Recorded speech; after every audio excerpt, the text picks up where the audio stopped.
Manos arriba, sobre las rodillas.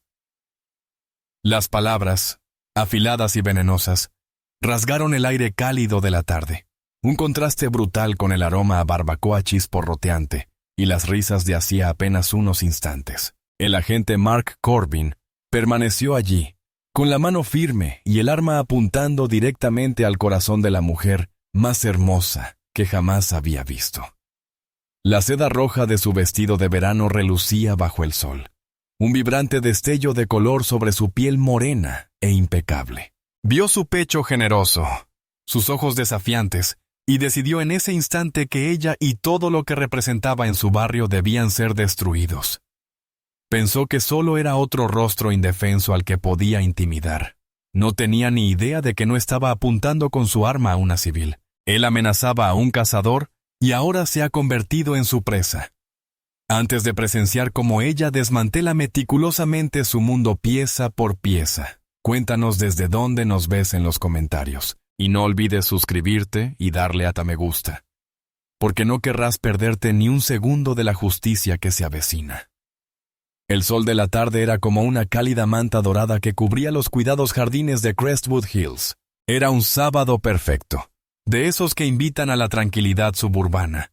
Un lugar que Serena Davenport había ganado con años de trabajo incansable. El suave chisporroteo de la carne en la parrilla, el tintineo del hielo en los vasos y las risas despreocupadas de sus amigos eran los sonidos de una vida que había construido con esmero.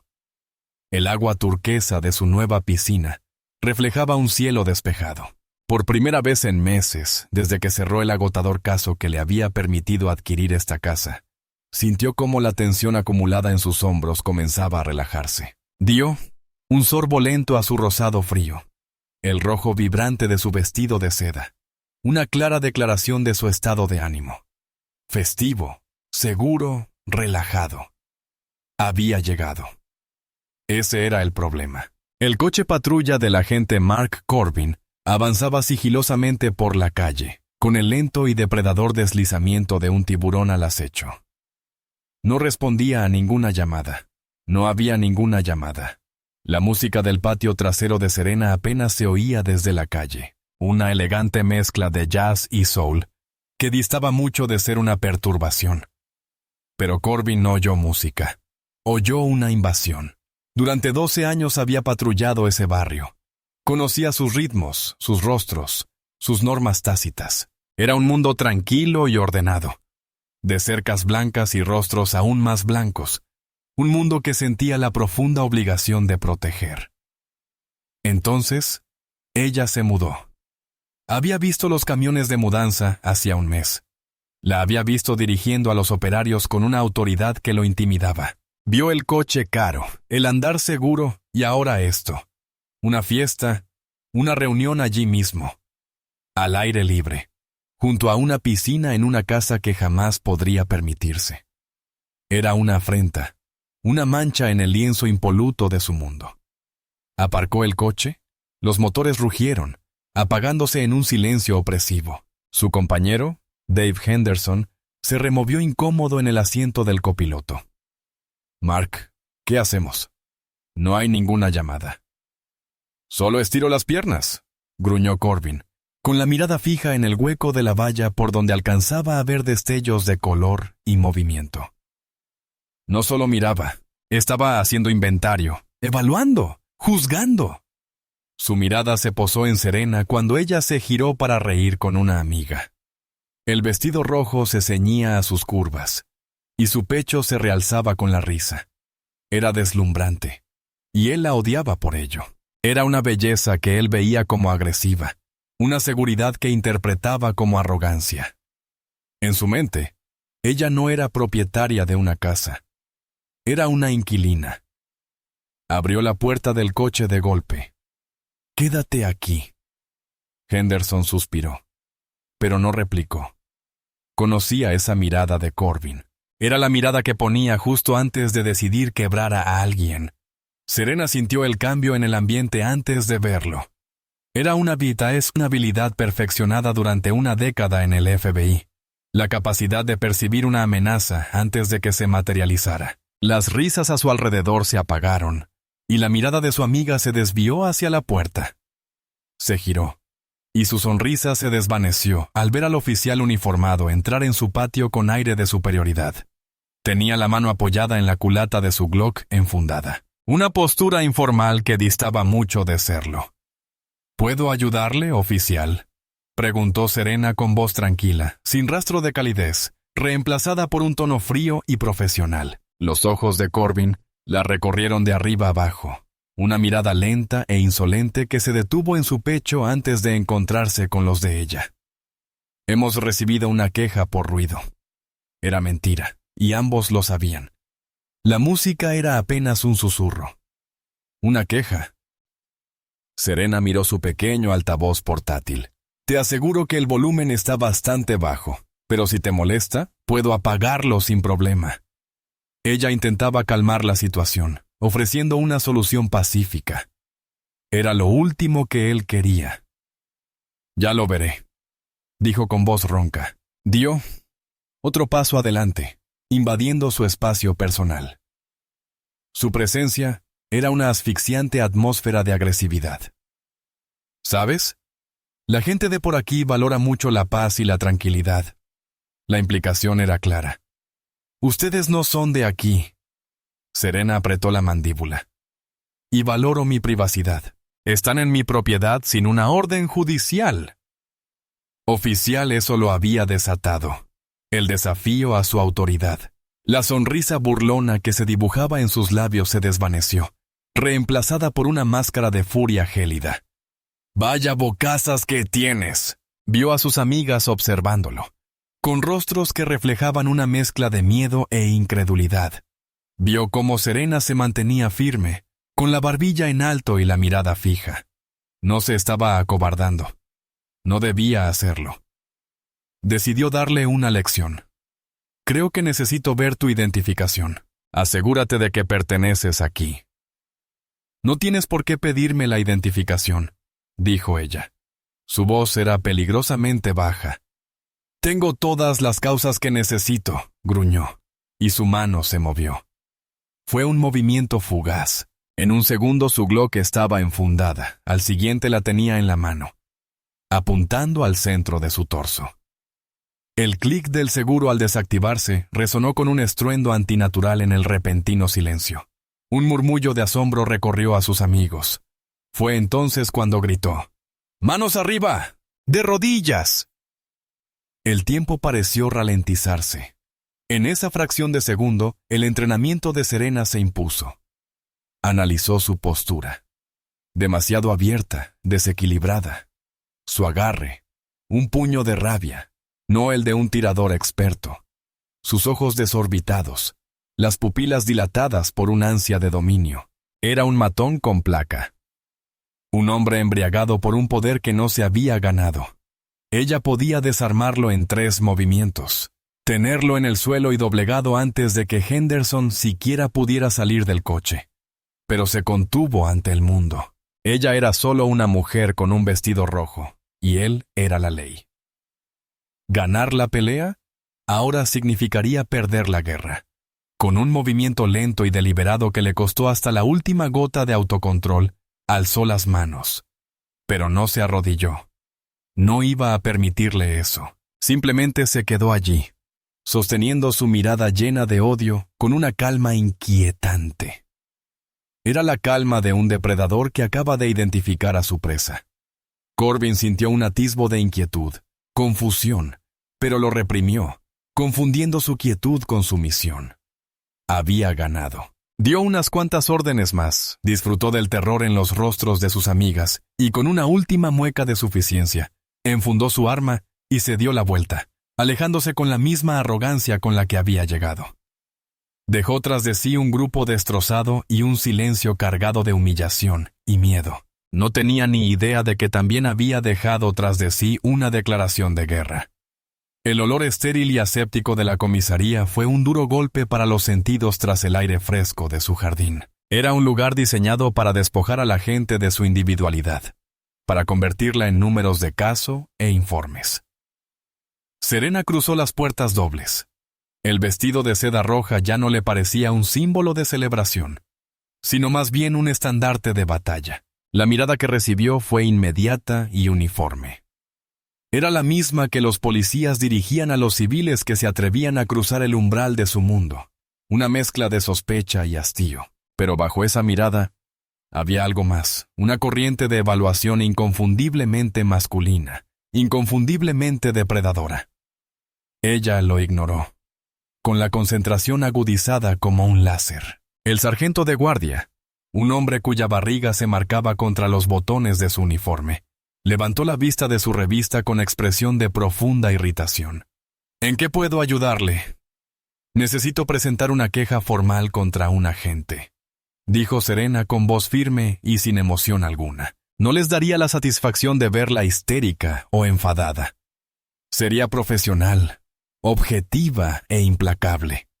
Los ojos del sargento brillaron con una leve expresión de complicidad. Se reclinó en su silla, cuyo cuero crujió en señal de protesta. ¿Un agente? ¿Cuál es su nombre y número de placa? El agente Mark Corbin. No tengo su número de placa, pero estaba patrullando Crestwood Hills hace aproximadamente media hora. Una sonrisa burlona se dibujó en la comisura de los labios del sargento. Corbin, ¿verdad? Rellena esto. Deslizó un grueso paquete de formularios sobre el mostrador. El gesto fue desdeñoso, un obstáculo. Fue la primera piedra del muro de silencio impuesto por el sargento. Serena tomó los formularios y un bolígrafo, encontró una silla de plástico duro y empezó a escribir. Su formación en redacción de informes del FBI hizo que la tarea le resultara muy sencilla. Fue meticulosa, detallando la hora, el lugar, la falta de provocación, las palabras exactas de Corbin, sus acciones, el hecho de que desenfundara su arma sin motivo alguno y el terror que infligió a sus invitados. Utilizó un lenguaje jurídico preciso, despojando al relato de toda emoción y dejando únicamente un frío y duro esqueleto de hechos. Una agresión no provocada con un arma letal por parte de un agente inexperto en una propiedad privada. Fue un caso de manual de abuso de poder. Cualquiera que lo leyera lo vería. Una hora después, le devolvió el paquete cumplimentado al sargento. Él lo cogió sin mirarla y lo dejó caer en una cesta de alambre ya repleta de papeles. «Alguien de asuntos internos se pondrá en contacto», murmuró, con la mirada ya puesta de nuevo en su revista. Serena sabía que mentía. Esa canasta era un cementerio donde las quejas iban a morir. Ella no se fue. Quisiera una copia de mi queja firmada y un número de expediente para mis archivos. Por favor. El sargento levantó la vista, su molestia ahora evidente. La solicitud fue inesperada. Fue profesional. Significaba que no iba a simplemente irse. Con un pesado suspiro, se dirigió con dificultad a una fotocopiadora. Sacó la copia y garabateó un número en un trozo de papel antes de entregárselo. «Aquí tienes. Recibirás una llamada». La llamada llegó 3 días después. La voz, en cambio, pertenecía al teniente Miller de Asuntos Internos. Su tono era artificial, con una falsa empatía, un sonido ensayado para tranquilizar y desestimar. «Señora, tengo su queja aquí mismo, y quiero que sepa que tomamos estos asuntos muy en serio». Serena esperó, tamborileando silenciosamente con los dedos sobre la encimera de granito. «Y bueno, he hablado con el agente Corbin y su compañero, el agente Henderson. Su informe del incidente cuenta una historia ligeramente diferente». La condescendencia en su voz era palpable. Respondían a una queja por música alta. «Por cierto, tenemos el registro de la llamada. Era una llamada falsa. Ella lo supo al instante. Es muy fácil registrar una llamada fantasma a posteriori. Y según ellos, usted se puso agresivo verbalmente y beligerante. El agente Corbin declara que solo desenfundó su arma cuando uno de sus invitados varones hizo un movimiento amenazante repentino. Fue una mentira tan completa, tan perfectamente construida, que resultaba casi impresionante. Se habían confabulado. Henderson respaldó la versión de Corbin sin dudarlo. Habían fabricado pruebas. La habían convertido en la agresora. Teniente, dijo Serena con una voz gélida, todo lo que ha dicho es falso. Tengo 5 testigos que corroborarán mi declaración. Sí, tus amigos, dijo Miller con un tono cargado de desdén. Señora, con el debido respeto es su palabra y la de su invitado contra la de 2 oficiales condecorados. El oficial Corbin tiene una condecoración al valor. ¿Y cuántas denuncias por uso excesivo de la fuerza habrá logrado que se desestimaran?, pensó. ¿Así que no van a investigar más? La investigación ha concluido, dijo Miller con tono definitivo. Según los informes, la actuación del agente Corbin se ajustó a las directrices del departamento. Lamento que piense que la situación se gestionó mal, pero esa es nuestra conclusión. La llamada se cortó. Serena estaba de pie en su cocina, oprimida por el silencio de la casa. El muro no era solo de ladrillos, era una fortaleza, reforzadas por mentiras, apatía y una lealtad tribal que anteponía la placa a la ley. Se habían investigado a sí mismos y, como era de esperar, se habían declarado inocentes. Pensaron que todo había terminado. Pensaron que ella era solo otra mujer enfadada que acabaría por rendirse, su denuncia acumulando polvo en un archivador. Miró por la ventana hacia su piscina. El agua brillaba bajo el sol. La escena de su humillación, una furia lenta y fría, comenzó a solidificarse en su pecho. No una ira ardiente e imprudente, sino algo denso y pesado como el acero forjado. La habían juzgado por el color de su piel, por su género, por estar en un lugar donde sentían que no pertenecía. Habían usado su poder para aterrorizarla y luego su sistema para invalidar su verdad. Cometieron 2 errores cruciales. Primero, la dieron por indefensa. Segundo, le demostraron que la única manera de obtener justicia era apartarse por completo de su sistema. La investigación no había terminado. Apenas había comenzado, y ella sería quien lo dirigiría. Cogió el teléfono, no para llamar a un abogado, sino para acceder a una base de datos segura. El nombre era Mark Corbin. Era hora de dejar de ser la denunciante y empezar a ser la investigadora. La mujer que había organizado la fiesta en la piscina ya no estaba. La había sustituido el agente especial. Serena se movía por su casa silenciosa con un propósito renovado. La suave seda de sus vestidos había dado paso a la vestimenta práctica y discreta de una cazadora. El dolor emocional de la agresión de Corbin y la posterior manipulación institucional no habían desaparecido. En cambio, lo había compartimentado, transformando la energía primitiva de su ira en un combustible frío y metódico. La venganza se sirve mejor fría, pero la justicia, lo sabía, era un banquete preparado con meticulosa y esmerada paciencia. Su primer paso fue reconstruir por completo al hombre que había intentado destruirla. No se trataba de una venganza callejera, sino de una aniquilación sistémica. No se mata a una serpiente así como así. Encuentras su nido, estudias sus hábitos y luego lo quemas por completo.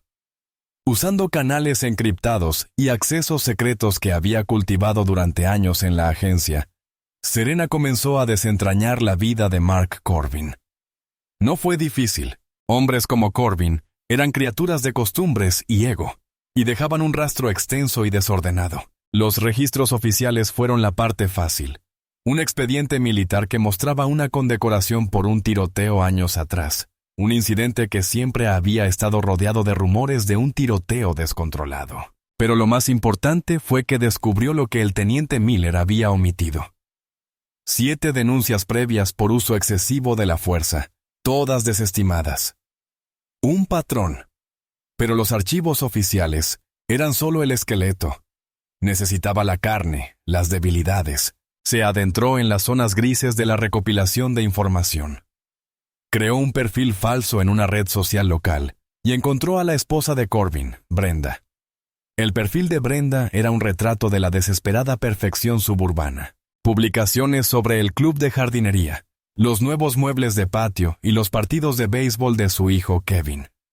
Ocultas entre las fotos alegres había pistas.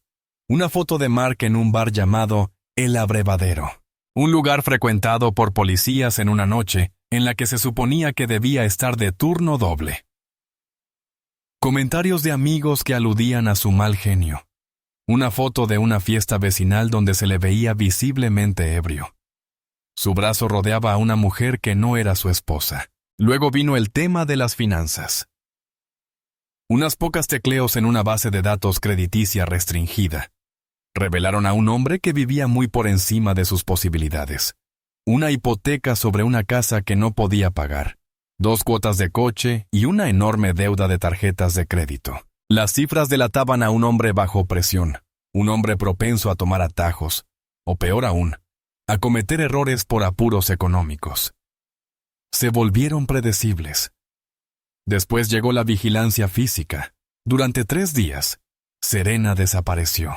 Usó un sedán anodino del parque móvil del FBI, cambiando las placas. Conocía las rutas de patrulla, los puntos ciegos. Observaba a Corbin desde lejos, con la mirada analítica y distante.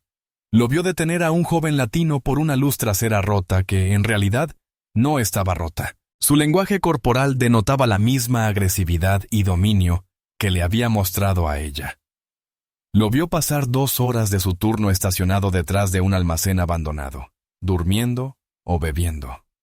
No podía estar segura. Lo siguió después del trabajo hasta el bar, observándolo con un teleobjetivo mientras se bebía 4 whiskies en menos de 1 hora, antes de ponerse al volante de su camioneta. Ella lo documentaba todo. Horas, fechas, lugares, fotografías. Su socio, Dave Henderson, siempre estaba ahí, su leal y silencioso cómplice. Serena también llevaba su expediente. Henderson parecía tener un historial limpio, pero estaba vinculado financieramente a Corbin. Una inversión conjunta en un barco pesquero en quiebra y una deuda de juego compartida con un corredor de apuestas local. Henderson no era solo el socio de Corbin, era su cómplice, su red de seguridad. Si Corbin caía, Henderson caería con él. Eso lo convertía en un lastre. Al final de la semana, Serena lo tenía todo controlado. No solo tenía la imagen de un policía corrupto, sino un perfil psicológico y operativo completo de su objetivo. Era un matón arrogante y racista con problemas de alcoholismo, un infiel y una montaña de deudas. Lo protegía una socia igualmente corrupta y un sistema diseñado para mirar hacia otro lado. Se sentía invencible. Ella estaba sentada a la mesa del comedor, con la piscina brillando afuera, una testigo silenciosa. El archivo en su computadora portátil ya no trataba solo de Mark Corbin. Era un plan de batalla. Había identificado sus puntos débiles, sus rutinas, sus pecados. Él creía que su uniforme y su placa eran su armadura. Serena sabía que solo eran partes de una jaula que él mismo había construido, y ella estaba a punto de sacudirla. La fase de vigilancia había terminado. Era hora de comenzar la cacería. El primer golpe debía ser psicológico. Debía ser un susurro, no un grito. Serena sabía que la confrontación física era el lenguaje que entendían hombres como Corbin. Era lo que esperaban. Para desmantelarlo por completo, tenía que infectar su mente, convertir su propio hogar, el castillo que protegía con tanta violencia, en una fuente de paranoia incesante. Tenía que hacerle sentir la misma impotencia invasiva que él le había infligido. La creencia de Corbin en su propia supremacía era su mayor vulnerabilidad. Veía el mundo en términos simples, depredadores y presas, orden y caos. Su hogar era su santuario, el único lugar donde era el rey indiscutible. El plan de Serena consistía en introducir un caos sutil e inexplicable en ese santuario. Una serie de pequeños incidentes, negables, que exacerbarían sus nervios ya de por sí alterados. Su puerta de entrada era digital. Las constantes publicaciones de Brenda Corbin en redes sociales le habían proporcionado a Serena algo más que fotos. Le habían dado el nombre de su proveedor de Internet y una foto de su router, convenientemente ubicado en un estante de la sala. Era un modelo estándar con una conocida vulnerabilidad en la contraseña predeterminada, que el 90% de los clientes nunca se molestaban en cambiar. Tras unos minutos trabajando en su portátil, Serena ya estaba dentro de la red doméstica. Ahora controlaba su supuesta casa inteligente. La campaña comenzó un martes por la noche. Corbin llegó tarde a casa, oliendo a cerveza rancia y perfume barato. Se desplomó en su sillón favorito, buscando a tientas el mando de la tele. Al cambiar al canal de deportes, la pantalla se puso negra durante 2 segundos exactos, y luego volvió a encenderse. Gruñó culpando al decodificador. 1 hora después, mientras dormitaba, el termostato del salón bajó silenciosamente 10 grados. Se despertó temblando, maldiciendo el cableado defectuoso, y fue a arreglarlo a grandes zancadas. Al día siguiente, mientras él estaba en el trabajo, Serena hizo su siguiente movimiento. Accedió al historial de su televisor inteligente. Estaba lleno de los programas de telerrealidad de Brenda y los dibujos animados de Kevin. Serena añadió una sola entrada a la lista de películas vistas recientemente. Un documental titulado Corrupción policial, un sistema a juicio. No lo reprodujo, simplemente lo dejó ahí, una miga de pan digital. Esa noche, Brenda lo vio. «Mark, ¿viste esto?», preguntó señalando la pantalla. Corbin la miró de reojo, entrecerrando los ojos. No. ¿Por qué iba a ver esa basura? Qué raro.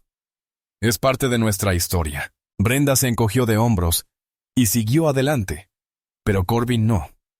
¿Quién demonios había estado trasteando con su televisor? Pensó en los amigos de Kevin, pero lo descartó. Solo era un fallo. Tenía que serlo. Los fallos continuaron.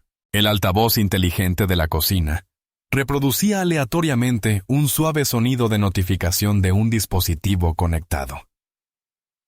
La conexión Wi-Fi se interrumpía, pero solo en el teléfono de Corbin. Los dispositivos de Brenda y Kevin funcionaban sin problemas. Eran detalles insignificantes, pero se iban acumulando como granos de arena en una máquina delicada, minando su sensación de control. El golpe maestro llegó el viernes. Serena había encontrado la dirección de correo electrónico personal de Corbin a través de una base de datos. Era una cuenta antigua e insegura que aún usaba para suscripciones sin importancia. Ella redactó un correo electrónico anónimo y sencillo desde una cuenta desechable. Contenía un único archivo adjunto, una fotografía. Era la foto que le había tomado con el teleobjetivo, sentado en el bar, riendo con la mujer que no era su esposa. La foto estaba ligeramente granulada, tomada desde lejos, lo que le daba un aspecto de instantánea de vigilancia clandestina. El asunto estaba en blanco. El cuerpo del correo electrónico contenía solo una frase: «Te ves cómodo». Corbin vio el correo en su teléfono mientras estaba sentado en su patrulla. Se le heló la sangre. No era solo una foto, era un mensaje. Alguien lo había estado vigilando, no solo vigilándolo, sino documentándolo. Su mente daba vueltas. ¿Quién era? ¿Tenía algo que ver con algún caso? ¿Algún viejo conocido? ¿Era aquella mujer de la fiesta en la piscina? No, lo había descartado. Miró a su alrededor, escudriñando con la mirada cada coche, cada peatón, el mundo entero. Lo que una vez fue su reino, ahora parecía estar plagado de ojos invisibles. Esa noche volvió a casa siendo otro hombre. La arrogancia había desaparecido, reemplazada por una tensa y contenida sospecha. Cuando Brenda le preguntó por qué estaba tan callado, él le respondió bruscamente. Cuando las luces de la sala parpadearon un instante, se incorporó de un salto, llevándose instintivamente la mano a la cadera. «¿Qué demonios le pasa a esta casa?», rugió. Brenda lo miró fijamente, con los ojos muy abiertos por el miedo y la confusión. «Mark, son solo las luces. Me estás asustando». No solo la estaba asustando a ella, sino que se estaba asustando a sí mismo. El susurro se había escuchado. Ya no era el cazador. Ahora lo acechaban. Estaba atrapado en una jaula invisible, y la paranoia comenzaba a arraigarse, un veneno que se filtraba en cada rincón de su vida. Un animal paranoico y aterrorizado, como Serena bien sabía, era imprudente y peligroso. El miedo es corrosivo.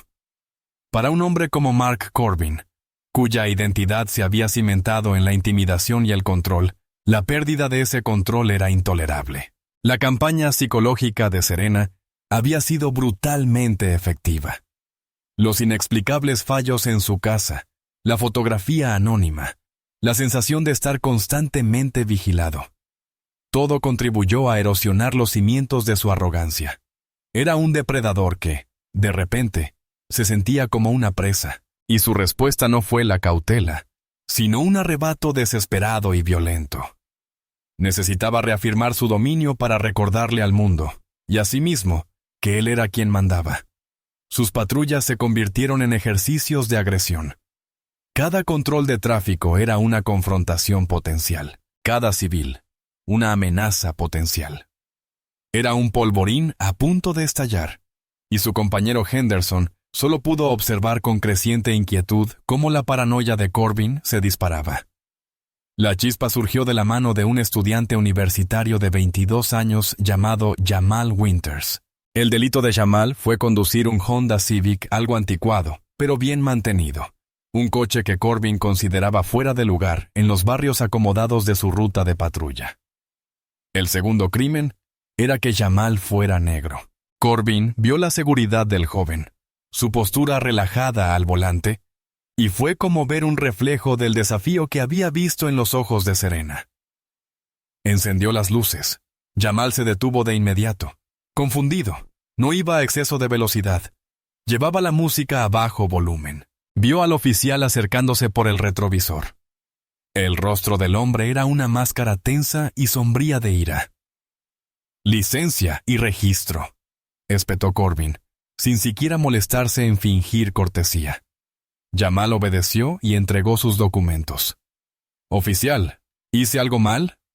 Corbin le arrebató la licencia. Vio la credencial universitaria escondida detrás. Un hombre instruido. Eso lo empeoraba todo. El marco de su placa oculta el lema estatal. Eso es una infracción. Fue una acusación absurda, una excusa ridícula. Mi portaplacas, oficial, vino así del concesionario. ¿Está discutiendo conmigo? La voz de Corbin bajó. Este era el momento que anhelaba. El desafío, la oportunidad de establecer la jerarquía. Salir del auto para colocar un portaplacas. Creo que Jamal no pudo terminar. Corbin abrió la puerta del coche de un tirón, agarró al joven por el hombro y lo sacó a rastras al pavimento. Jamal tropezó, conmocionado por la repentina violencia. «Oye, no puedes hacer eso. Puedo hacer lo que me dé la gana», gruñó Corbin, empujando a Jamal con fuerza contra el lateral del coche. «Pareces nervioso. ¿Tienes algo que ocultar? ¿Drogas? ¿Armas?» Henderson ya había salido del coche patrulla. «Mark, tranquilo». Corbin lo ignoró. Registraba bruscamente a Jamal, con manos innecesariamente ásperas y humillantes. No encontró nada. La frustración hizo que su rabia hirviera aún más.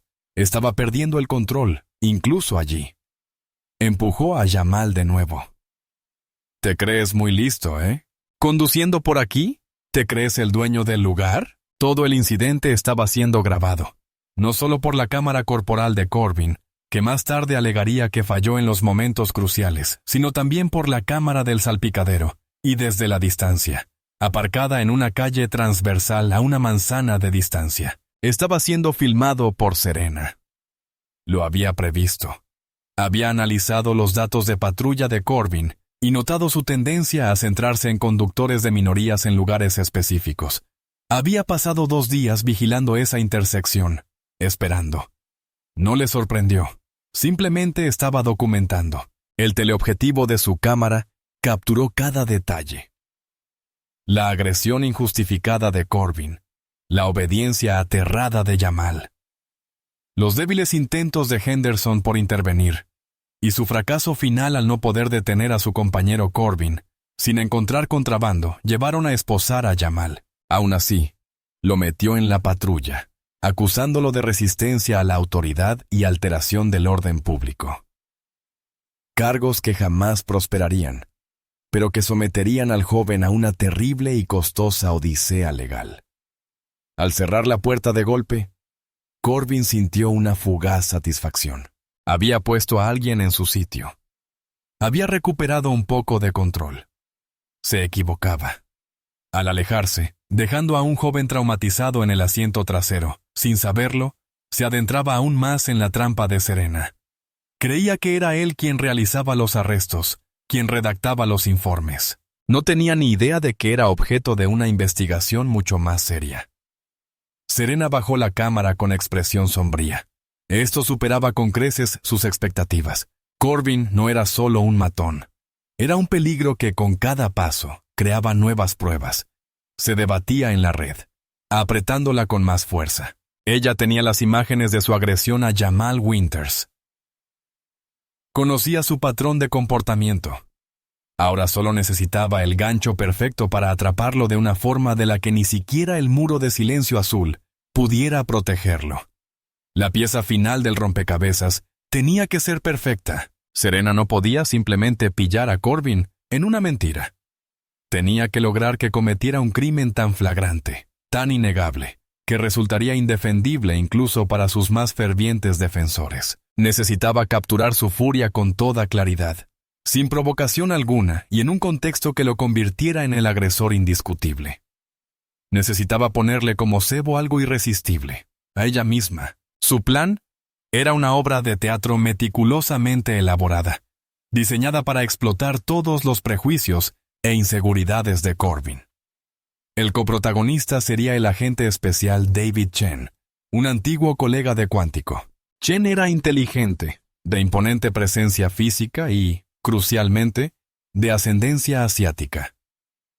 En la visión simplista y prejuiciosa de Corbin, ver a Serena con otro hombre de una minoría, aparentemente en una relación en su propiedad, sería una afrenta insoportable. El escenario era el propio jardín de Serena.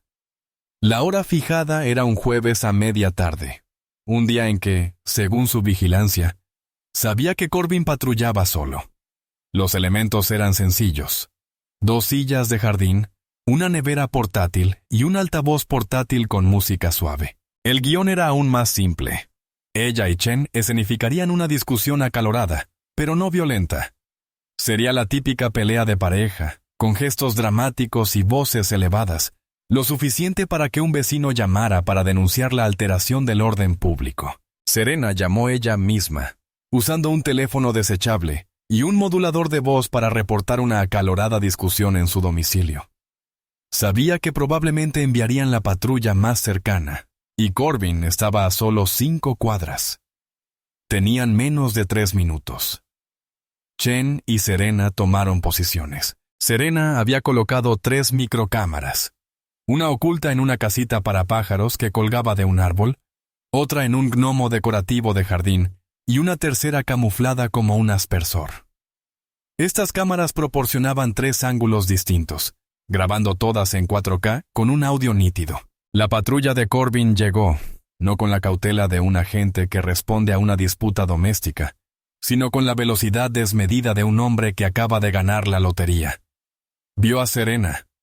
Vio a Chen, cuyo rostro, visible incluso a la distancia, se había transformado en una máscara de pura furia. Ahí estaba. La fuente de su paranoia. Justo a su lado. No esperó refuerzos. No usó la radio. Salió disparado del coche, con la mano ya en el arma. «¡Tú!», bramó, señalando a Serena.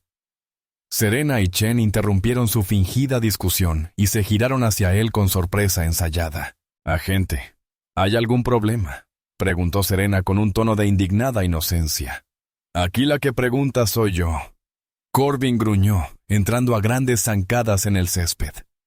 Sus ojos se clavaron en Chen. ¿Quién demonios es este? Chen se interpuso ligeramente entre Serena y el jardín, un gesto protector que formaba parte del guión. «Señor, esta es propiedad privada. Estamos teniendo una conversación privada». Este era el detonante exacto que Serena había planeado. Otro hombre, otra persona de una minoría, desafiándolo en nombre de ella. El profesionalismo de Corbin se hizo añicos. No me digas qué hacer, rugió, y empujó a Chen con fuerza en el pecho. ¿Te crees muy valiente? Chen retrocedió tambaleándose, recuperando el equilibrio. Oye, no puedes ponerme la mano encima. Puedo hacer lo que quiera, gritó Corbin, con la voz quebrada por la rabia. Estaba completamente desquiciado, movido por una furia desatada por la adrenalina. Volvió a centrar su atención en Serena. Esto es por tu culpa, por la tuya y la de los de tu calaña. Llegando a este barrio, creyéndose los dueños, dijo. Su cámara corporal, Serena observó con sombría satisfacción. Estaba convenientemente apuntando hacia el suelo. Era un experto en ocultar sus propios crímenes, pero no podía esconderse de sus cámaras. Serena levantó las manos en un gesto conciliador. Oficial, cálmese. No tiene sentido lo que dice. Su calma era como echar gasolina al fuego. Él dio un paso hacia ella, señalándola con el dedo. Te voy a hacer entender. Voy a echarte de este pueblo. Y entonces lo hizo. La empujó. No fue un empujón fuerte, pero fue deliberado. Un acto de agresión contra una mujer a la que se suponía que debía proteger. Ese fue el golpe final. Chen intervino de inmediato. Ya basta. La acabas de agredir. Llamaremos a tu supervisor. La mención de un supervisor pareció penetrar la confusión que Corbin generaba en su mente, alimentada por la rabia. Un destello de pánico cruzó su rostro. Había ido demasiado lejos. Lo sabía. Retrocedió, pálido como un muerto, murmurando amenazas entre dientes antes de regresar a toda prisa a su patrulla y alejarse a toda velocidad. El silencio que se apoderó del césped fue absoluto. Serena y Chen permanecieron inmóviles por un instante. Entonces Serena esbozó una leve sonrisa fría. Se acercó a la casita de pájaros y tomó la primera cámara. Luego la del gnomo. Luego la del aspersor. Lo tenía todo. La llegada inesperada, la diatriba racista, la agresión a Chen, la agresión contra ella. Todo capturado desde 3 ángulos perfectos. Corbin no solo había cruzado una línea, la había sobrepasado con creces, y todo quedó grabado. Había puesto el cebo en el anzuelo y la bestia lo había engullido entero. De vuelta en su casa, la adrenalina del enfrentamiento se disipó, reemplazada por la fría concentración de una operadora experimentada. Serena conectó las tarjetas de memoria de las 3 cámaras a su portátil encriptado. Las imágenes eran incluso mejores de lo que esperaba. El audio era nítido y capturaba cada uno de los insultos racistas desquiciados de Corbin. El video, desde sus múltiples ángulos, pintaba una imagen irrefutable de un policía completamente fuera de control. Pero este único incidente, por muy condenatorio que fuera, no bastaba. Lograr que despidieran a Corbin sería una victoria, pero pequeña. El objetivo de Serena no era solo expulsar a un agente corrupto, sino exponer la corrupción del sistema que lo protegía. Comenzó a preparar su arma digital. Esta era una tarea que había realizado innumerables veces en la agencia. Construir un caso sólido a partir de información dispersa. La pieza clave era el nuevo video grabado en su jardín. Editó las 3 tomas, creando una narrativa impactante y coherente del ataque. Luego añadió los detalles. Primero, el video que había grabado del brutal arresto de Jamal Winters por parte de Corbin. Luego, añadió un expediente meticulosamente elaborado sobre el propio Corbin. Incluía una lista de las 7 denuncias previas por uso excesivo de la fuerza, con los nombres de los denunciantes y las endebles razones para su desestimación. También incluía los registros financieros que mostraban sus deudas, lo que sugería un posible móvil de corrupción. Incluía fotografías de él bebiendo en exceso en el bar antes de conducir a casa. Hizo lo mismo con Henderson, creando un expediente que detallaba su complicidad, sus vínculos financieros con Corbin y su presencia durante el arresto de Jamal Winter, donde no hizo nada por intervenir. No era un simple espectador, era cómplice. La pieza final fue la denuncia que había presentado junto con la transcripción de la llamada despectiva del teniente Miller de Asuntos Internos. Estaba construyendo un caso no solo contra 2 agentes, sino contra los mecanismos internos del departamento para ocultar la verdad. El mensaje era claro. No se trataba de una manzana podrida, sino de un huerto envenenado. Una vez completado el paquete, una auténtica bomba digital de vídeos, fotos y documentos, el último paso era la distribución. Ella no podía ser la fuente. La entrega tenía que ser anónima, indetectable y estratégica. Subió el archivo completo a un servidor en la nube seguro y cifrado. Después, utilizando una serie de servidores proxy que reenviaban su señal a través de 3 continentes, redactó el correo electrónico. El asunto era simple. Un problema en Crestwood Hills. El cuerpo del correo era aún más simple. Las pruebas adjuntas hablan por sí solas. El público merece saber quién los vigila. Hay que hacer lo correcto. No se lo envió a todo el mundo. Una filtración masiva podría considerarse un simple volcado de datos caótico. Necesitaba ataques precisos.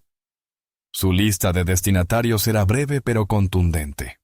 Primero, Sarah Jenkins, reportera de investigación del canal de noticias más importante de la ciudad. Jenkins tenía fama de ser implacable y mostraba una clara animosidad hacia la falta de transparencia del sindicato policial. Segundo, la Unión Estadounidense por las Libertades Civiles. ASLU, del Estado. Ellos proporcionarían la base legal y el marco para una demanda por violación de derechos civiles. 3. La Fiscalía del Distrito. Era una apuesta arriesgada, pero la envió a un fiscal adjunto en particular, conocido por su ambición y su disposición a procesar a policías corruptos para hacerse un nombre. 4. La capitana Eva Rostova, jefa de la Oficina de Normas Profesionales de la Policía Estatal. Rostova era una figura ajena al sistema, conocida por su profundo desdén hacia la corrupción y el amiguismo de los departamentos municipales locales. Darle la información necesaria generaría presión externa al ámbito policial de la ciudad. Hizo clic en enviar. El efecto no fue inmediato, pero sí sísmico. Comenzó como un leve rumor. Sarah Jenkins, tras verificar la autenticidad de algunas de las afirmaciones, probablemente pasó horas en un estado de frenesí periodístico. El equipo legal de la ACLU comenzó a redactar las mociones. La fiscalía entró en un estado de pánico y se paralizó. La primera conmoción pública se produjo 12 horas después. Un avance explosivo en el noticiero nocturno, presentado por Sarah Jenkins. Esta noche a las 11, impactante video de la violenta agresión de un oficial local en servicio. ¿Forma esto parte de un patrón mayor de abuso que el departamento intenta ocultar? A medianoche, la tormenta había estallado. El noticiero emitió un reportaje con un fragmento, cuidadosamente censurado pero igualmente espeluznante, de Corbin empujando a Serena. La historia se viralizó. El hashtag #Justicia para Jamal. Corbin fue liberado. Las redes sociales oficiales del departamento se inundaron de comentarios airados. La blogosfera local estalló. Al amanecer, la tormenta digital se había convertido en un huracán. La policía estatal abrió una investigación formal citando las perturbadoras pruebas que habían recibido. La fiscalía, acorralada por la indignación pública, anunció que iniciaría una investigación penal sobre la conducta de los agentes Corbin y Henderson. El jefe de policía convocó una rueda de prensa frenética, prometiendo transparencia y una revisión exhaustiva. Serena observó todo desde la tranquilidad de su sala, con una taza de café en la mano. Era un fantasma anónimo que acababa de incendiar una ciudad. Corbin y Henderson despertaban no ante un susurro de paranoia, sino ante el rugido ensordecedor de un mundo que, de repente e irrevocablemente, se volvía en su contra. Su imperio de mentiras comenzaba a desmoronarse. Los días posteriores a la explosión mediática fueron una lenta aniquilación de la vida de Mark Corbin, la institución a la que había servido con tanta arrogancia e impunidad. La hermandad que creía que siempre lo protegería, se volvió contra él con la rapidez y la crueldad de una manada de lobos que acaba con un miembro débil. Ya no era un activo, sino un lastre. Una pesadilla para las relaciones públicas que amenazaba con hundir a todo el departamento. El primero en irse fue su compañero, Dave Henderson. Ante una investigación penal y el fin de su carrera, llegó a un acuerdo con la fiscalía. A cambio de inmunidad, testificaría contra Corbin. Les entregó todo. La confirmación de que la denuncia por ruido en la fiesta de Serena era falsa. Detalles sobre el consumo de alcohol de Corbin durante su servicio y una declaración jurada de que la cámara corporal de Corbin no había fallado durante el arresto de Jamal Winter. Corbin la había apagado deliberadamente. La barrera policial no solo se había resquebrajado. Henderson la había derribado por completo. Acto seguido, el departamento rompió oficialmente los lazos. En una rueda de prensa televisada, el jefe de policía, un hombre de porte solemne y mirada esquiva, se puso de pie en un atril y expresó su profunda decepción e indignación. Anunció el despido inmediato de los agentes Corbin y Henderson. Habló de rendición de cuentas y confianza, empleando las palabras adecuadas para desvincular a la institución de los hombres a quienes había encubrido durante años. Corbin vio la transmisión desde su sofá hundido, con una botella de whisky en la mano. Las palabras del jefe le resonaban como clavos en su ataúd. El golpe final, el más humillante, llegó una mañana gris y nublada. 2 detectives de la Unidad de Delitos Graves, hombres a quienes Corbin conocía y con quienes había bebido durante años, se presentaron en su puerta. No lo miraron con compasión, sino con la fría y distante profesionalidad reservada para cualquier otro delincuente. Mark Corbin, dijo uno de ellos con voz monótona. Usted está arrestado por agresión con agravantes, lesiones, presentar un informe policial falso y abuso de autoridad. El momento fue una amarga e irónica inversión del poder que tanto había apreciado. Era a él a quien le ordenaban darse la vuelta y poner las manos en la espalda. El frío acero de las esposas clavándose en sus muñecas era una sensación que había infligido a incontables personas, pero que jamás había imaginado experimentar en sí mismo. Mientras lo conducían al coche patrullas sin distintivos, vio a sus vecinos espiándolo a través de las persianas, con rostros que reflejaban una mezcla de sorpresa y morbosa curiosidad. El rey del castillo era escoltado a la fuerza fuera de su propiedad, humillado. Su esposa Brenda se había marchado al día siguiente de que se conociera la noticia.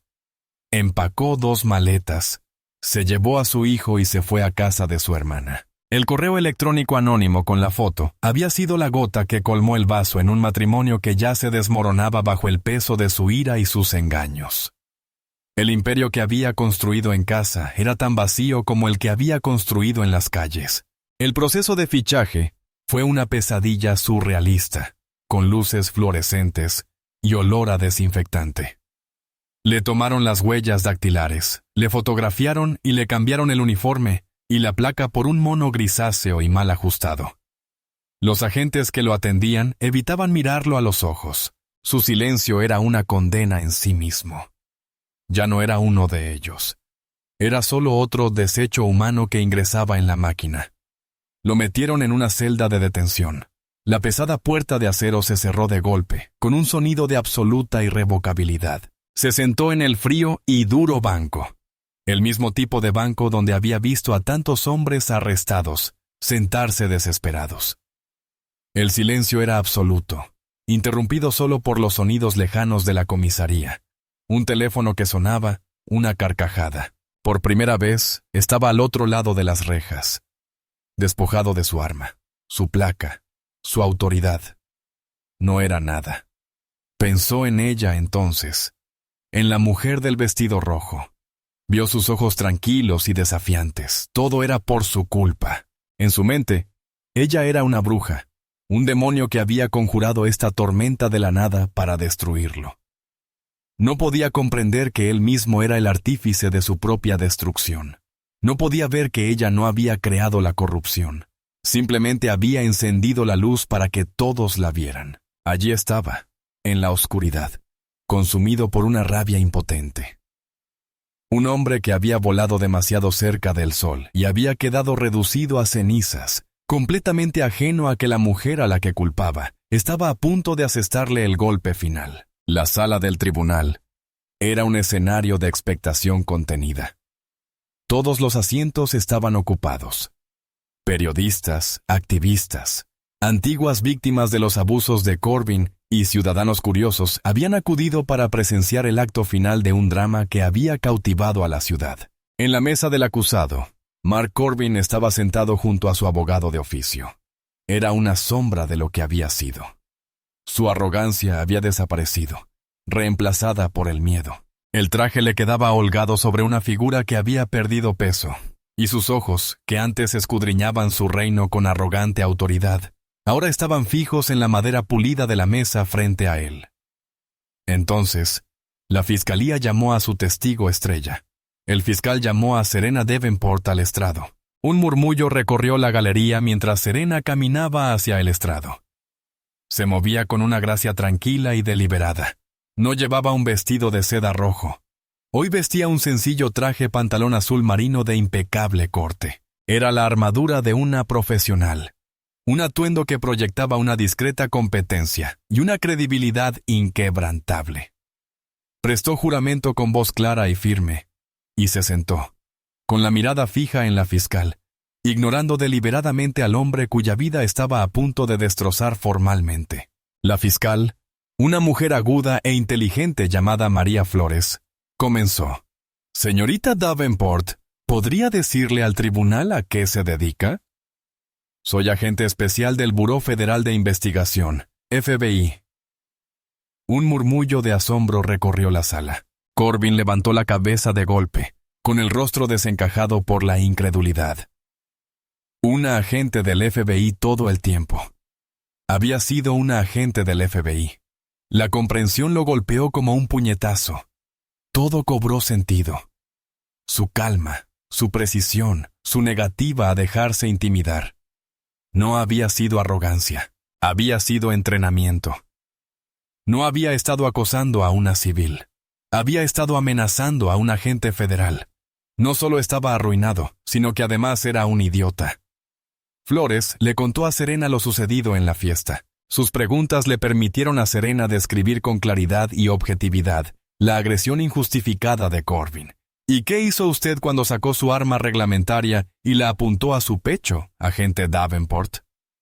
Realicé una evaluación de la amenaza, dijo Serena con calma. Determiné que el agente estaba emocionalmente inestable y no actuaba según el protocolo. Tomé la decisión táctica de reducir la tensión verbalmente para garantizar mi seguridad y la de mis invitados. No era una víctima relatando un trauma. Era una experta analizando un fallo táctico. El abogado defensor de Corbin, un defensor público exhausto, intentó ponerla a prueba durante el interrogatorio. Agente Davenport, usted admite que estaba organizando una fiesta. ¿No es posible que la música estuviera demasiado alta? Serena sostuvo su mirada sin pestañear. El volumen de la música es irrelevante para que un agente desenfunde su arma contra una propietaria desarmada en su propia propiedad sin motivo alguno. Usted es una agente federal altamente capacitada. Sabe cómo comportarse. ¿No podrías haberlo provocado, haberlo sacado de quicio? ¿Mi entrenamiento?, replicó Serena con voz gélida. Fue precisamente lo que impidió que la situación terminara con un civil o un policía herido de bala. Yo me contuve. El acusado, no. El abogado defensor no tenía escapatoria. Se sentó derrotado. Flores pasó entonces al plato fuerte. Señoría, la fiscalía desea presentar la prueba A. Las grandes pantallas de la sala se encendieron. Eran las imágenes de la cámara oculta en la caseta de vigilancia. La sala observó en silencio, atónita, cómo se desarrollaba la escena. La furiosa llegada de Corbin, su diatriba racista, su agresión física a la agente Chen y, finalmente, el empujón que constituyó agresión contra Serena. En la pantalla grande, todo resultaba aún más condenatorio. No había lugar a dudas, ni espacio para la interpretación. Eran las crudas y desagradables imágenes de un hombre ebrio de poder cometiendo un crimen que creía que nadie vería jamás.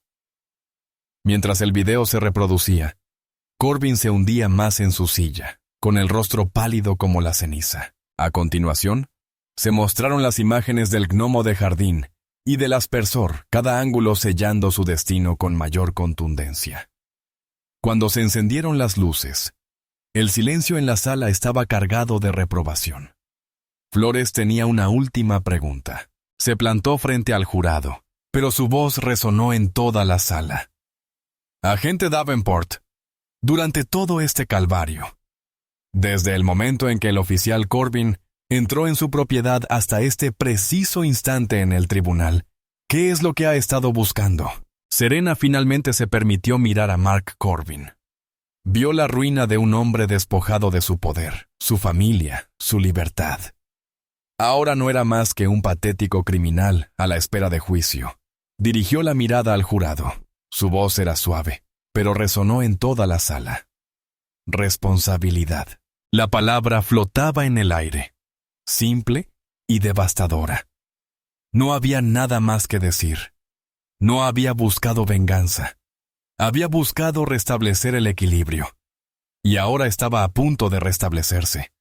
La deliberación del jurado fue una mera formalidad. Estuvieron fuera menos de una hora. Al regresar al estrado, sus rostros eran sombríos y decididos. Evitaban mirar la mesa de la defensa, un presagio silencioso pero claro del veredicto que se avecinaba. Mark Corbin parecía haberse encogido dentro de su traje, un hombre preparándose para una ola de títulos que sabía que no podría superar. El presidente del jurado, un maestro de escuela de mediana edad, se puso de pie y entregó la hoja del veredicto al secretario judicial. El silencio en la sala era tan absoluto que el crujido del papel resonó como un trueno. El juez leyó el veredicto para sí mismo, con expresión impasible, antes de devolverlo. En el caso del Estado contra Mark Corbin, anunció el secretario con voz solemne y definitiva. Por el cargo de agresión con agravantes, el jurado declara culpable al acusado. Una pausa pareció eterna. Culpable. Una ola de alivio y murmullos silenciosos inundó la sala. Corbin se estremeció como si lo hubieran golpeado. El secretario continuó, con una voz monótona y ominosa. Por el cargo de agresión, culpable. Culpable por presentar un informe policial falso. Culpable por abuso de autoridad. Con cada condena, Corbin clavaba un clavo más en su ataúd. Al terminar, se desplomó hacia adelante, con el rostro entre las manos. La ilusión que durante tanto tiempo había mantenido, la de que su placa lo hacía intocable, se había hecho añicos.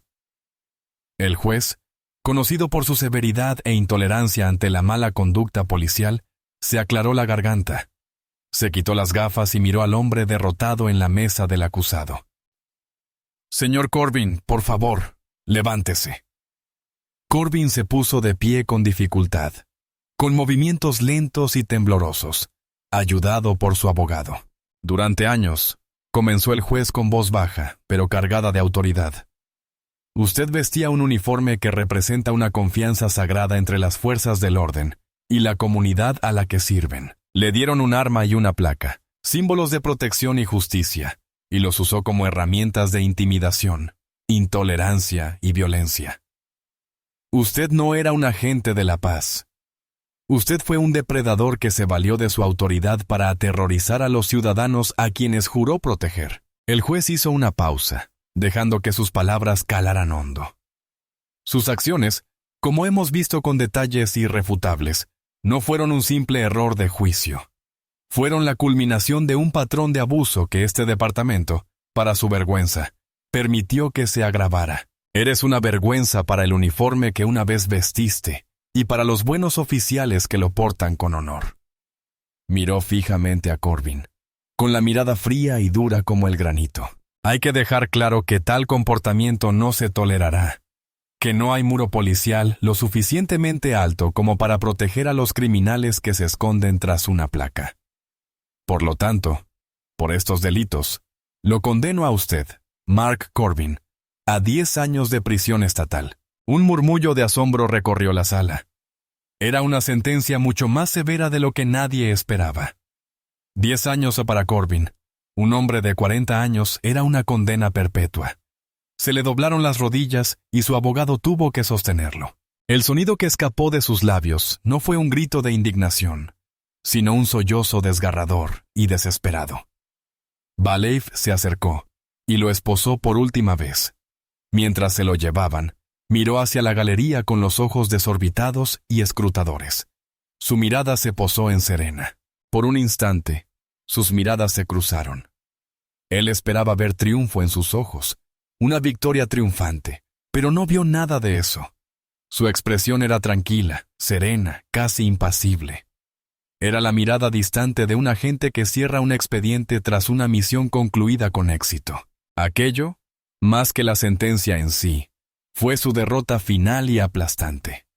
Ni siquiera había sido lo suficientemente importante como para que ella lo odiara. Simplemente era un problema resuelto. El mazo cayó. Se levantó la sesión. Esa noche, Serena se sentó junto a su piscina. El sol se ponía, tiñendo el cielo de tonos naranjas y púrpuras. El agua estaba en calma. Su superficie turquesa, un espejo perfecto y plácido. Fue aquí donde su nueva vida había sido vulnerada, y fue aquí donde había venido a recuperarla. El caos había terminado. Las llamadas de los periodistas habían cesado. El caso estaba cerrado. Solo se oía el suave murmullo del atardecer y la brisa que susurraba entre las hojas. No había euforia, ni emoción de victoria. El frío y de implacable propósito que la había impulsado durante semanas se había desvanecido, dejando tras de sí una profunda quietud y un cansancio sutil pero innegable. Había ganado. Se había hecho justicia, de una forma brutal y caótica, pero al precio más alto. Cazar al monstruo. Se había visto obligada a adentrarse en su oscuridad, a usar sus habilidades con un propósito profundamente personal. Un propósito que difuminaba la línea entre el deber profesional y la venganza personal. Había mantenido el control, la disciplina, pero parte de su paz se había sacrificado en la batalla. La tranquilidad que había buscado en esa casa se había hecho añicos, y sabía que le llevaría tiempo recuperarla. Las cicatrices no eran visibles, pero podía sentirlas. Dio un sorbo al vino, el mismo rosado que había estado bebiendo aquella fatídica tarde. Ahora tenía un sabor distinto. Había demostrado que una persona, armada con la verdad y una voluntad inquebrantable, podía desmantelar un sistema corrupto. Les había dado voz a lo que no la tenían y había demostrado que la rendición de cuentas no era una utopía. Pero al ver desaparecer el último rayo de sol tras el horizonte, sumiendo su jardín perfecto en el crepúsculo, comprendió la cruda realidad. La justicia no era una meta, fue una lucha implacable e interminable. Y esta noche, la lucha por fin terminó. Mañana comenzaría una nueva. ¿Qué opinas de los métodos de Serena? ¿Fue su plan calculado una forma de justicia o de venganza? Déjanos tu opinión en los comentarios, y no olvides darle a me gusta y suscribirte para leer más historias.